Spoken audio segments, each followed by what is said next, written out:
지금 우리가 해야 할 일이라는 제목으로 말씀 증거하도록 하겠습니다. 똑같은 사건을 경험하고도 똑같은 장면을 바라보고도 견해는 완전히 180도가 다를 수가 있습니다. 그게 인간이고요. 그게 그 사건을 대하는 많은 사람들의 생각이 그만큼 다르다는 것을 알 수 있는 경우가 우리 주변에 자주 일어납니다.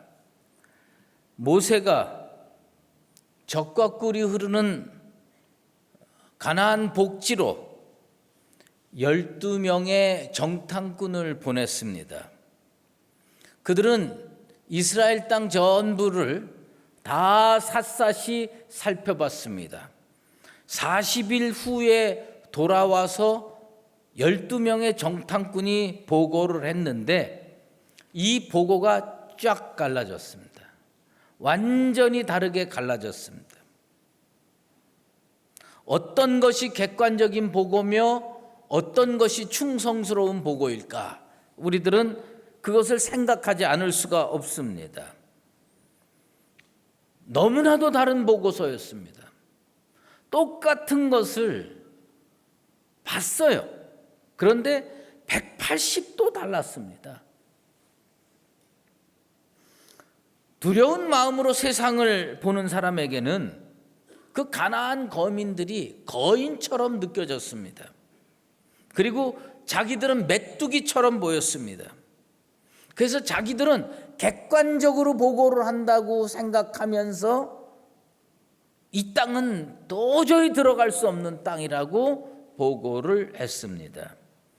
그런데 똑같은 것을 40일 동안 보고 체험하고 경험한 여호수아와 갈렙은 같은 장소에서 전혀 다른 것을 봤습니다. 그들은 10명의 보고에 동의하지 않았습니다. 어느 정도로 동의하지 않았느냐면 옷을 찢을 정도로 동의하지 않았습니다.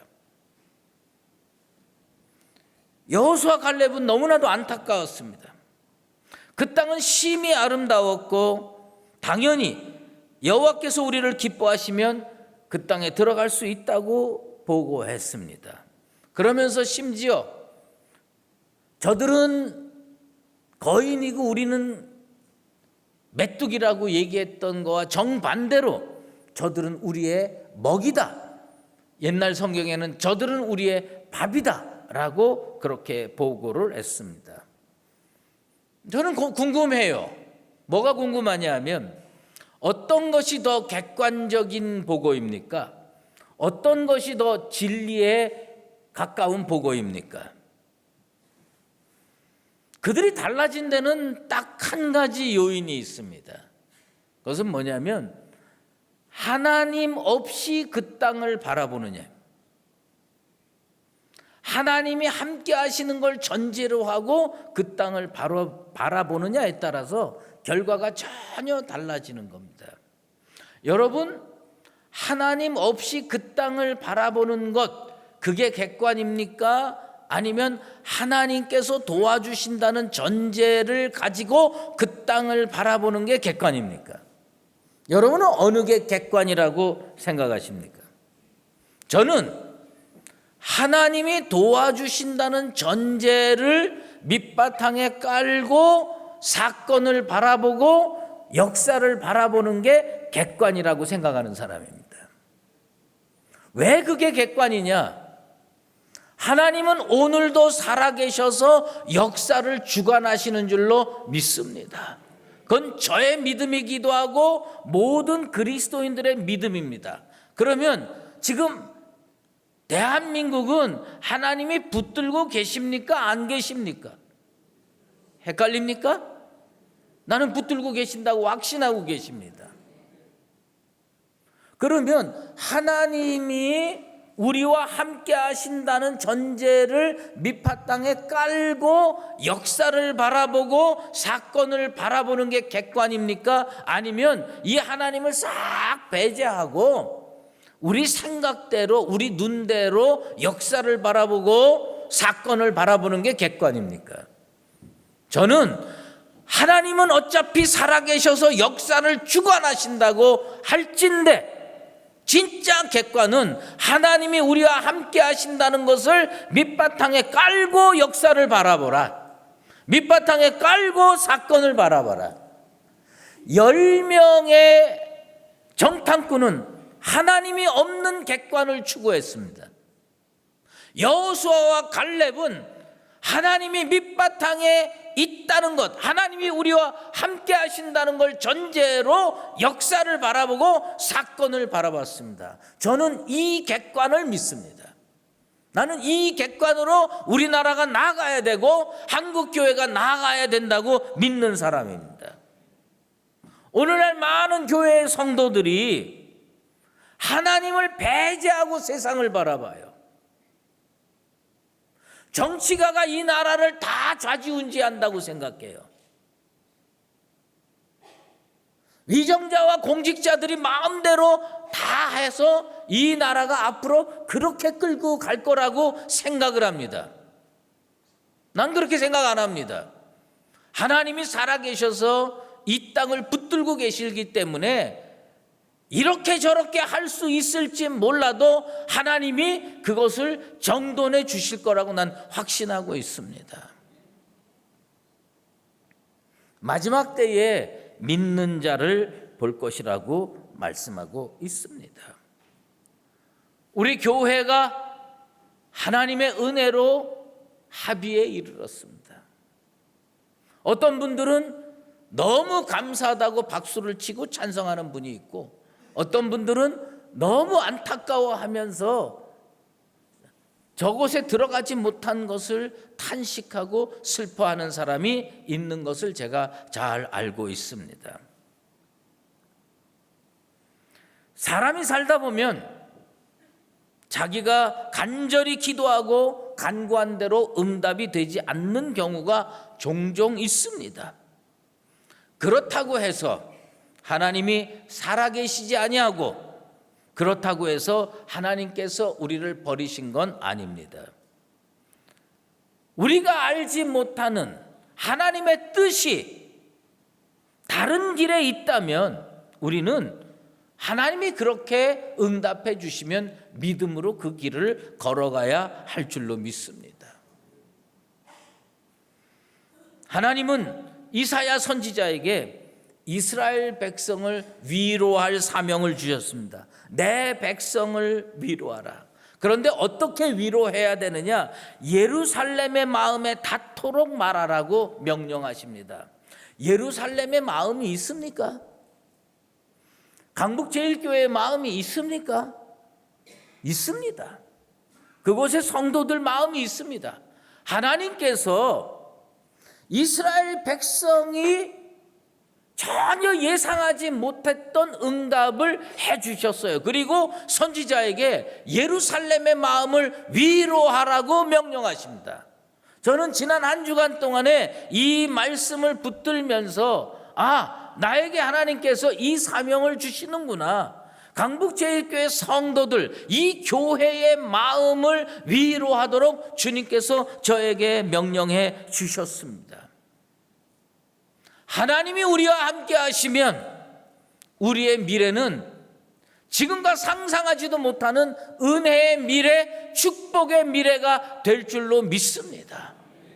여러분, 그것을 명확하게 믿으시고 주님께서 가라고 하는 그 믿음의 길을 좌로도 치우치지 말고 우로도 치우치지 말고 하나님이 정해놓으신 그 목적지를 향하여 담대한 믿음으로 걸어가는 나와 여러분 되시기를 예수 그리스도의 이름으로 축원합니다.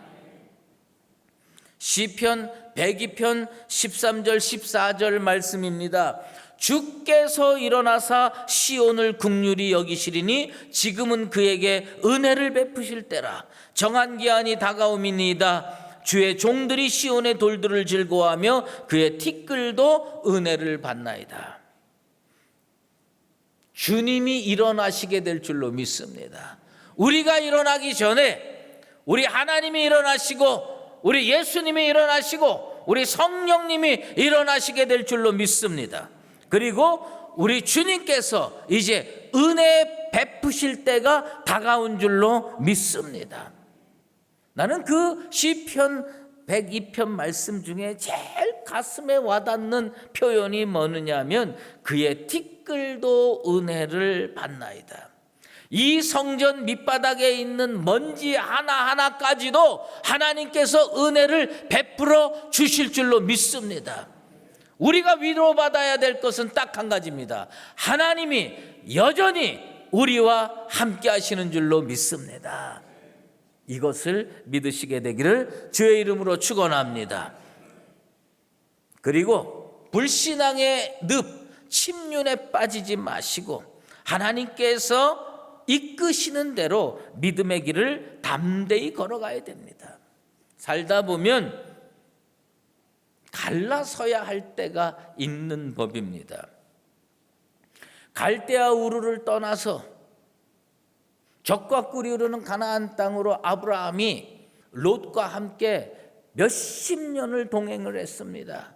몇십 년을 동행하다가 도저히 동거할 수 없는 상황이 만들어졌어요. 창세기 13장 6절에 보면 동거할 수 없었다고 기록하고 있습니다.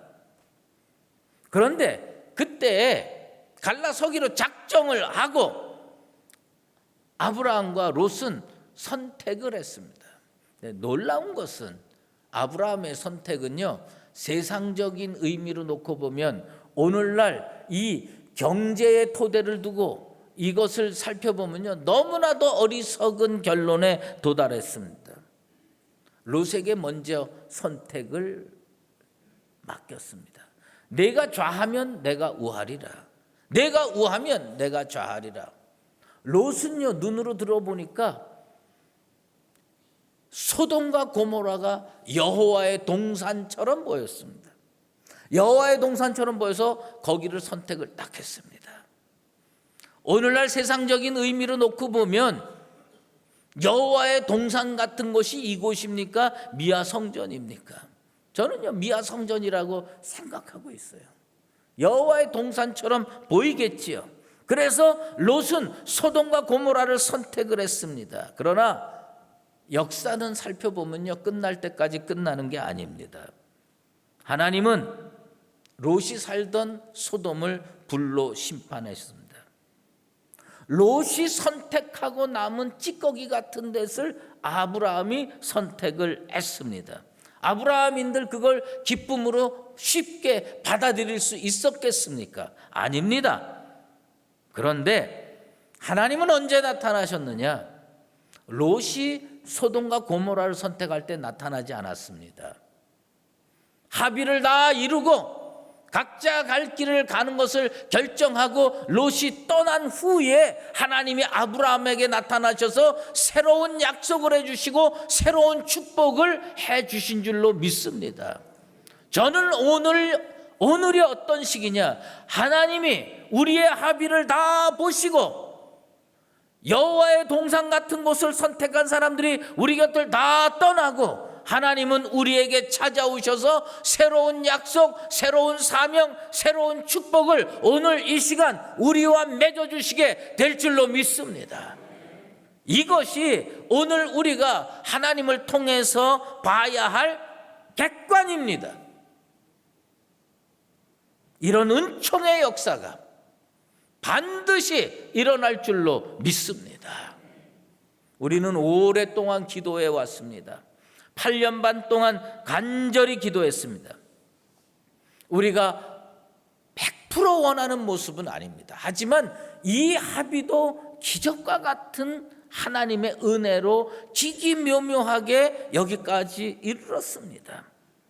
여기에는 우리가 상상하지 못하는 또 다른 하나님의 뜻이 담겨져 있습니다. 하나님은 이사야 선지자를 통해서 이스라엘 백성에게 질문하십니다. 너는 알지 못하느냐? 비록 우리가 원하는 모습은 100% 아니라고 할지라도 거기에 하나님의 뜻이 숨겨져 있고 담겨져 있음을 믿고 받아들이는 강북제일교회 모든 성도들 되시기를 예수 그리스도의 이름으로 축원합니다. 하나님은요, 우리와 함께 계십니다. 이제 지금 우리가 해야 할 일이 있습니다. 지금 우리가 해야 할 일은 뭐냐? 여호와를 앙망하라는 겁니다. 따라해 보십시다. 여호와를 앙망하자. 지금 우리가 해야 할 일. 아니, 지금 이 시점에 겨우 한다는 것이 여호와를 앙망하는 거냐? 여러분, 여호와를 앙망하는 것이 우리의 능력이 될 것이고 여호와를 앙망하는 것이 우리의 힘이 될 줄로 믿습니다. 인생에서 가장 원기왕성한 때가 언제입니까? 청년의 때입니다. 그런데 청년도 곤비해서 피곤해서 넘어지고 쓰러질 때가 있습니다. 하지만 여호와를 앙망하는 자에게는 여호와께서 새 힘을 부어주셔서 저가 독수리 날개치며 저 창공을 활공하는 것 같은 은혜의 역사가 일어나게 될 줄로 믿습니다.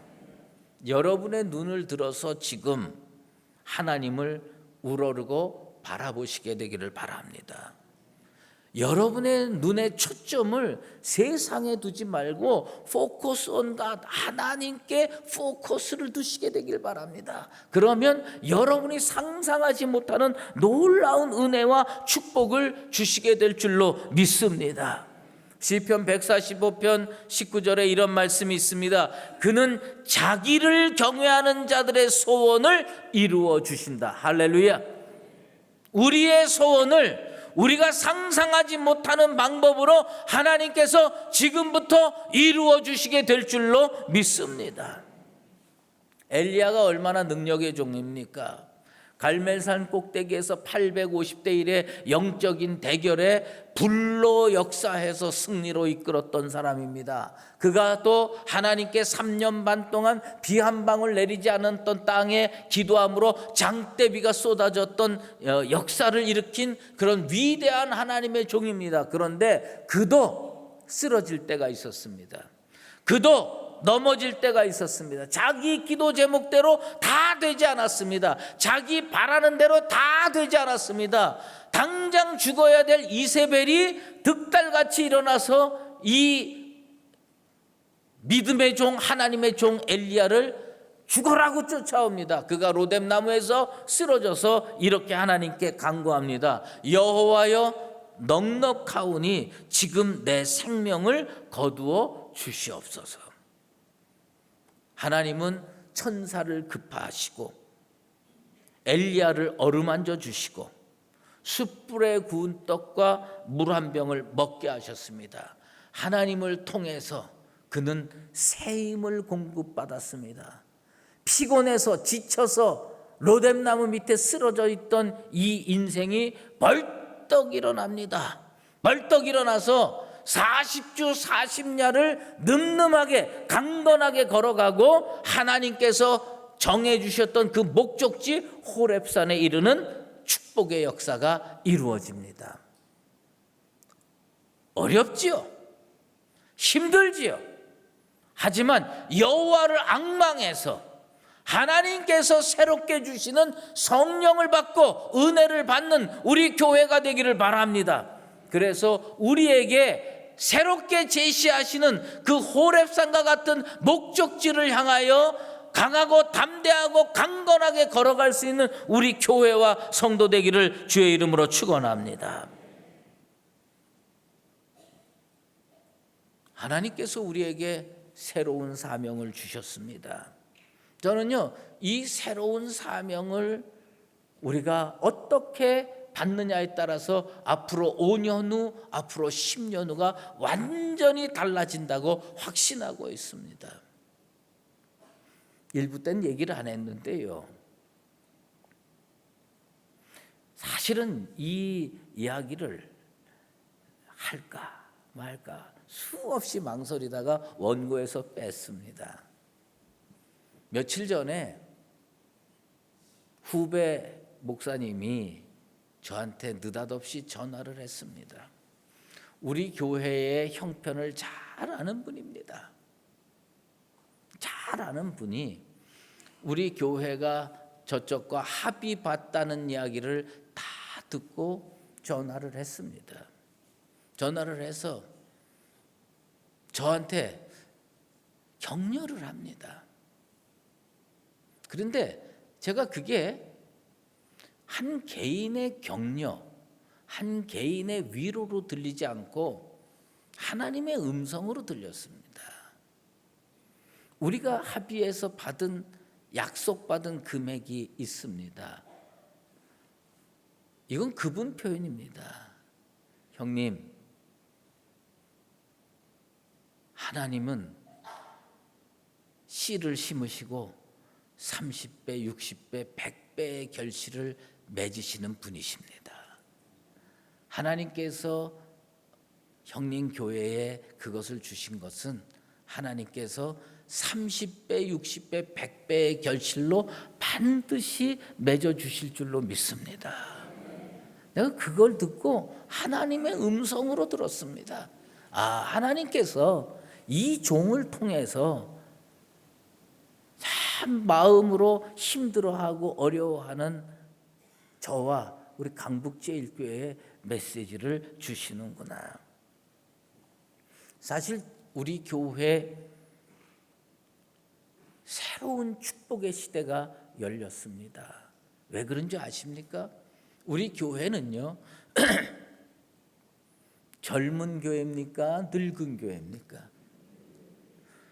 내가 여러분한테 물어봤는데 부인하지도 않고 늙은 교회라고 얘기를 합니다. 이제 교회가 정상적으로 활동할 수 있게 돼서 지난 8년 동안 은퇴 예배를 드렸어야 될 많은 대상자를 찾아봤습니다. 은퇴하신 장로님, 은퇴하신 권사님, 은퇴하신 집사님들 숫자를 다 모아보니까 70명이 넘습니다. 우리 교회는 늙은 교회 맞습니다. 늙은 교회 맞는데 제가 생각을 해봤어요. 여러분 가정에 이런 일이 벌어졌다고 한번 가정을 해봅시다. 70 넘은 노부부가 사는 집에 어느 날 느닷없이 손자 손녀가 들이닥쳤습니다. 아빠 엄마가 이러저러한 사정으로 어디 멀리 외국에 가서 1, 2년 살게 되고 손자 손녀를 당분간 이 할아버지 할머니가 키워야 된다고 가정을 해봅시다. 그거 기뻐할 일입니까? 슬퍼할 일입니까?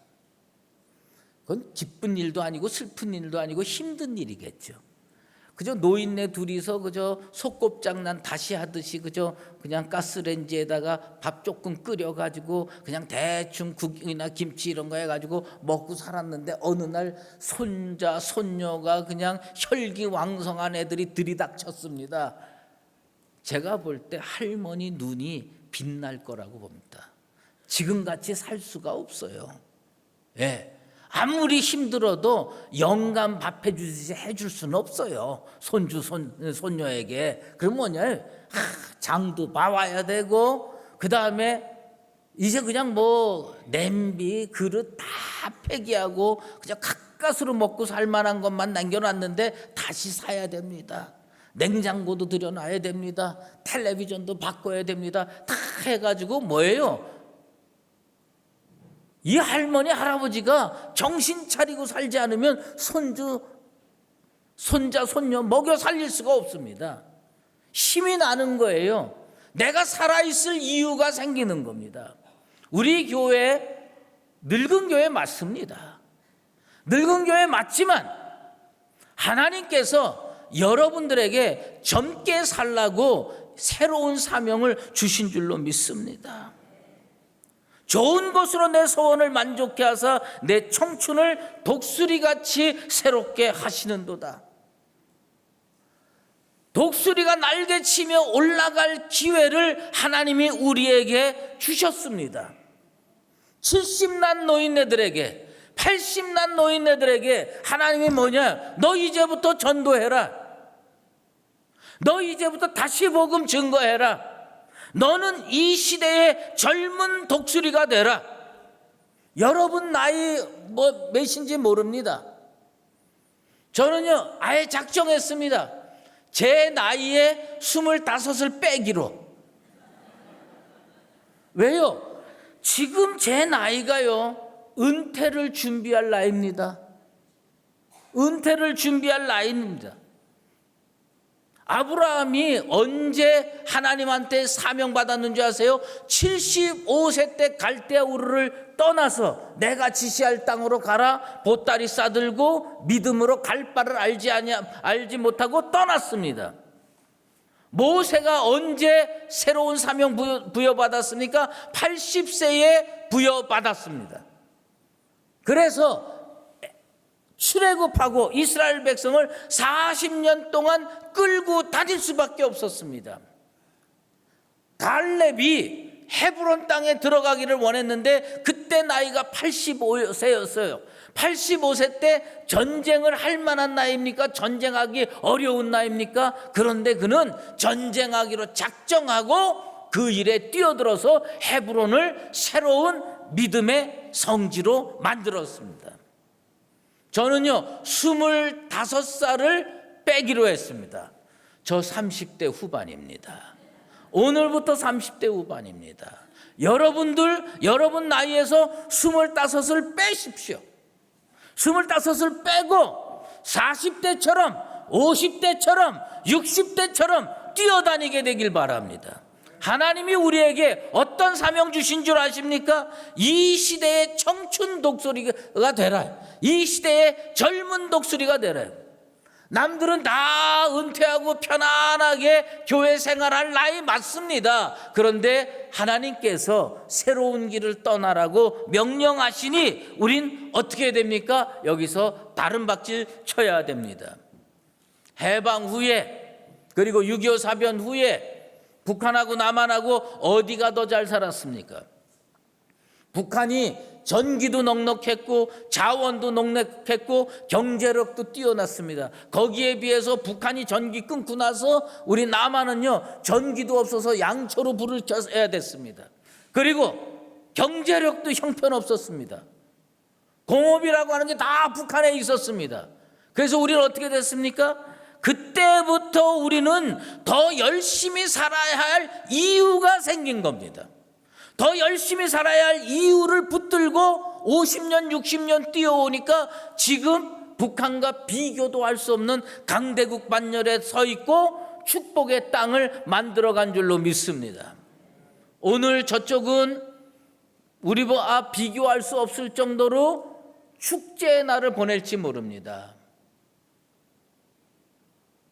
여호와의 동산 같은 데를 받았다. 우리는요 하나님께서 우리를 아브라함의 후손으로 확신하고 계시고 새로운 믿음의 길을 떠나게 하는 줄로 믿습니다. 여러분 나이에서 25을 빼십시오.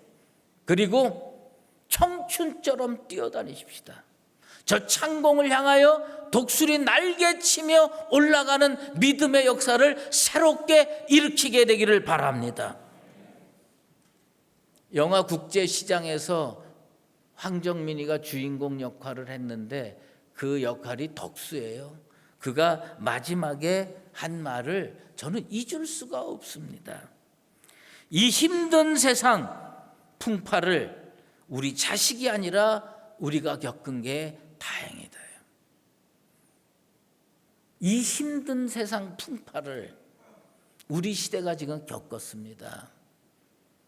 나는 다음 세대에게 진짜 하나님이 원하시는 교회, 아름다운 교회를 전해주고 갈 사명이 생겼습니다.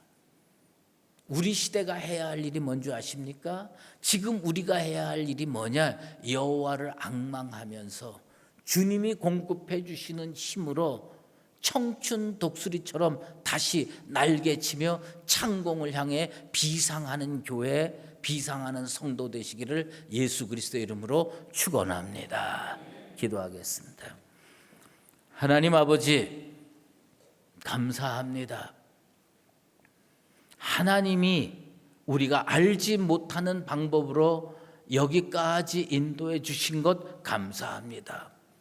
거기에 하나님의 기적이, 하나님의 돌보심이 있었음을 우리는 잘 알고 있습니다.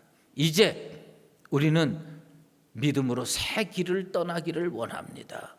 주님이 갈대아 우르를 떠나라고 하면 떠나야 되는 게 인생의 갈 길입니다. 주님께서 떠나라 하셨사오니 우리에게 독수리 날개치며 힘껏 날 수 있도록 여호와를 앙망하여 주님이 주시는 새 힘으로 무장하는 교회와 성도 반드시 되게 도와 주시옵소서.